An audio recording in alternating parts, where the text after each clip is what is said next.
Kamusta mga ka-travel? Narito tayong muli para sa makasaysayang kwento, tungkol sa isang lugar na matatagpuan dito sa lungsod ng Maynila.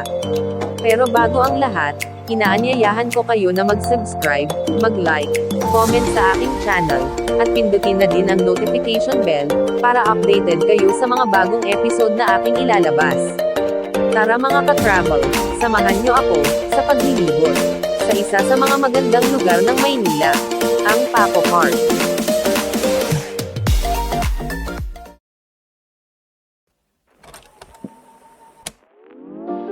Ang Paco Park ay isang hardin ng libangan at dating sementeryo ng munisipyo ng Maynila na matatagpuan sa distrito ng Paco.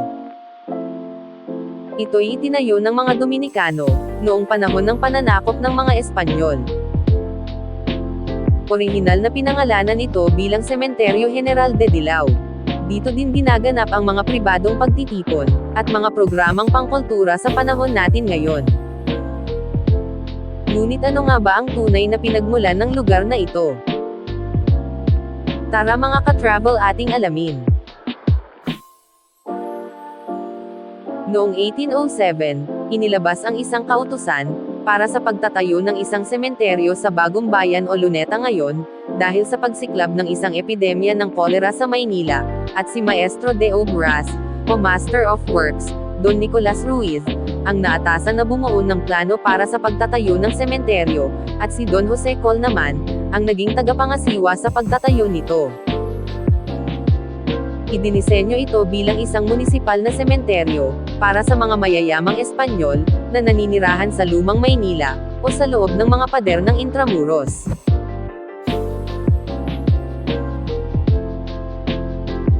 Iminungkahi ni Gobernador Fernando Norzagaray y Escudero, noong 1859, ang pagpapalawig ng sementeryo, sa humigit kumulang 4,500 square yards. Isang Tsino ang nanalo sa bidding na ito, para itayo ang panlabas na bahagi ng pader sa sementeryo, at ang mga nicho naman noon, ay nagkakahalaga lamang ng 20 piso, para sa loob ng 3 taon, isang maliit na halaga sa panahon natin ngayon, ngunit malaki noong panahon ng ating mga ninuno, at sasailalim naman sa pag-renew pagkatapos nito, dahil walang sino man ang nabigyan ng pribilehiyo, na magmay-ari ng mga nicho ng walang hanggan.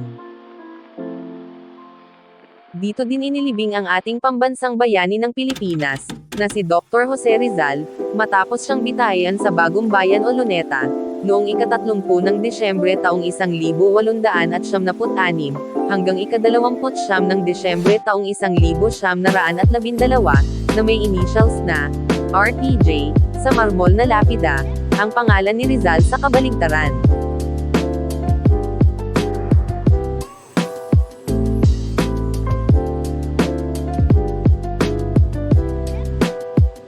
At ang 3 martir, na paring Pilipino na sina Mariano Gomez, Jose Burgos, at Jacinto Zamora, na binitay sa pamamagitan ng garote, noong ika-17 ng Pebrero taong 1872.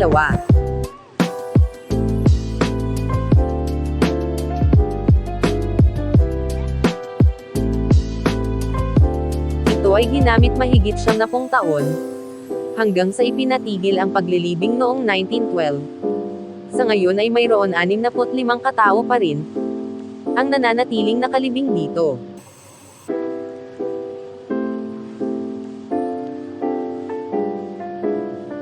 Noong ikalawang digmaang pandaigdig, ginamit ng mga puwersa ng Hapon ang Paco Park bilang sentro ng supply at imbakan ng mga bala.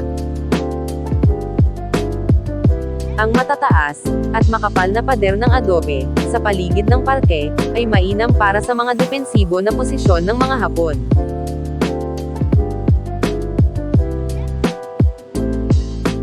Bago ang pagpapalaya sa Maynila noong 1945, naghukay ang mga Hapones ng ilang kanal at butas sa paligid nito at sa loob ng parke, na may 3.75 mm na baril, upang ipagtanggol ang kanilang kuta, laban sa mga sundalo ng Amerika at Philippine Commonwealth Army. Ito ay ginawang National Park noong 1966, sa panahon ni Pangulong Diosdado Macapagal. At simula noon, ay unti-unting naibalik pagkatapos ng digmaan. At nanatili bilang isang pampublikong parke at pasyalan para sa komunidad, at ang pangangalaga nito, ay inilagay sa ilalim ng responsibilidad ng National Parks Development Committee, sa panahon ng rehimen ni Pangulong Ferdinand Marcos, at sa pamamagitan ng pagsisikap ng unang Ginang Imelda Marcos, binigyang diin at prioridad ang kultura sa bansa, at ang Paco Park, ay isa sa ilang mga lugar na pinili, upang maging punong abala ng mga kaganapang may kaugnayan sa kultura. Dito din sa loob ng Paco Cemetery, ay matatagpuan ang isang kapilya, na inialay kay Saint Pancratius, isang mamamayang Romano na nagbalik loob sa Kristyanismo, at pinugutan ng ulo, para sa kanyang pananampalataya sa edad na 14, ang kanyang pangalan ay Griego, na nangangahulugang, ang may hawak ng lahat. Ang kapilya ay nasa ilalim ng pangangalaga ng San Vicente de Paul Parish, at ng Vincentian Fathers. Ang Paco Park, ay isa na ngayong romantiko na lugar, na may magulong kasaysayan, at tagpo ng hardin, upang magdaos ng mga kasalan at mga kaganapang pangmusika. Ang pagpapasya sa lugar na ito, para sa iyong espesyal na araw ng kasal, ay maaaring magdala, pabalik sa panahon ng mga Espanyol, na nagbibigay sa iyo ng mga pangarap na pagkakataong photographic o, kasama ang mga hardin, promenade, at lumang alkoba nito bilang iyong senaryo. Ang pag-aayos ng isang kaganapang pangmusikal sa Paco Park, ay magbibigay din ng magandang acoustic setting, dahil sa pabilog na disenyo nito, na binubuo ng pangloob at panglabas na pader ng kuta. Kung mahilig ka sa kasaysayan, ito ang lugar na nababagay para sa iyo. At kung naghahanap ka naman ng tahimik na lugar para makapagpahinga, maaari mong subukang tuklasin kung ano ang maya-alok ng lugar na ito. Sana po ay meron kayong natutunan sa ating maikling kwento. Hanggang sa muli mga ka-travel!